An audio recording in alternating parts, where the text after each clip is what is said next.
today on the very first episode of stuff you can just have. No, really, it's just growing and you can just eat it.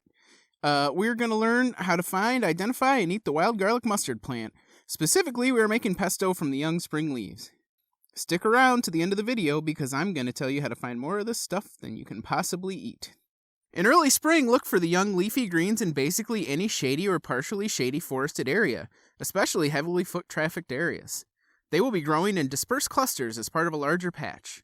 The leaves have rounded teeth around the edges, and more mature leaves will have a U-shaped cutout where the leaf meets stem. Younger leaves tend to be more triangular, with more of a shallow dip where leaf meets stem. The top of the leaves are darker green, while the underside is lighter green with visible veins. The stems are purple in early spring. When rubbed between the fingers, leaves easily crush and feel wet and slightly oily. There are no thorns or prickles of any kind on this plant. The most identifiable feature of this plant is the distinct and pungent garlicky, mustardy smell that the leaves exude when crushed.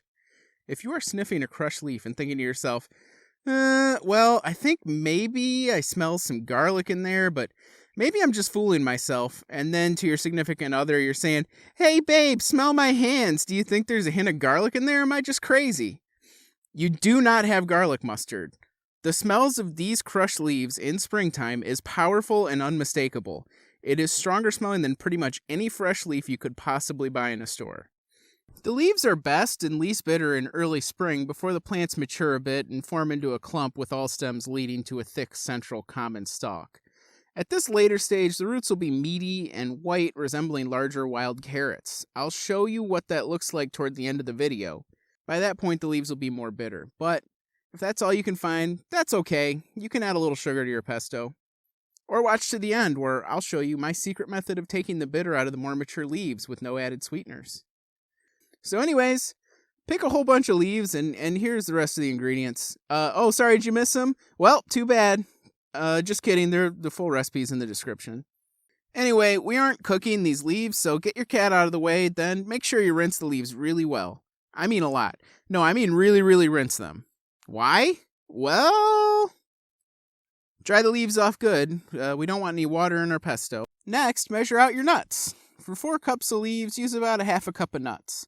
Pine nuts would be the traditional choice, and they are excellent, but we did this during quarantine, so we just scrounged together whatever nuts we had, and it turned out great. I really mean it when I say scrounged. We used up some sunflower seeds and then picked and washed peanuts from our trail mix. If your nuts are salted, you might want to rinse them off. You don't want too much salt in your pesto, at least not until you eat it.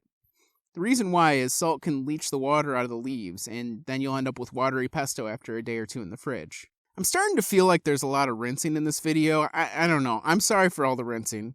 Alright, now measure out your 1/4 cup of olive oil, your 1/2 cup of grated Parmesan or other hard white cheese. Asiago also works great, for instance. And get everything in the food processor.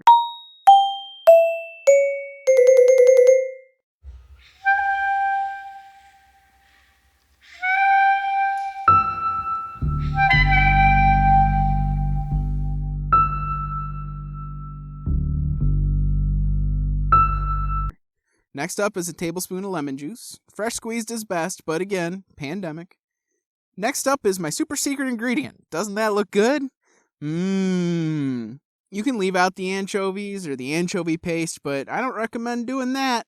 Alright, nothing left to do now but blend it till it looks like a pesto. And it's done! This stuff keeps in the fridge for about a week or two and it freezes very well.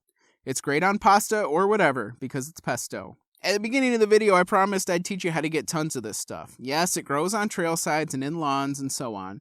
But once you've identified it a few times, you'll start recognizing patches of it at a distance. So get yourself on a dirt road, headed through some public land, and watch for it on the roadsides. When you see some, pull over and then look into the woods. And 9 times out of 10, you'll see a huge patch of it just a little ways in. As long as there is a ditch between the road and your patch, or if the patch is uphill of the road, you're good to go. You see how they're in more of a central clump than a bunch of separate sprouts? Most of the leaf stems lead back to a central stalk. If you grasp that central stem near the soil level and try to pull it like a weed, more often than not, the entire root system will come right out. Give her a little wanger banger and voila. Plump, white, edible roots. Alright, finally. What happens if you don't find garlic mustard until late spring when it is already in bigger clumps and the leaves have bittered? Like I said, you can put a little sugar in your pesto, but I have an even better trick. Use a paper bag to harvest your later spring leaves and stick them in the crisper when you get home. The next day, you'll be greeted with a wilted, ugly mess. But guess what?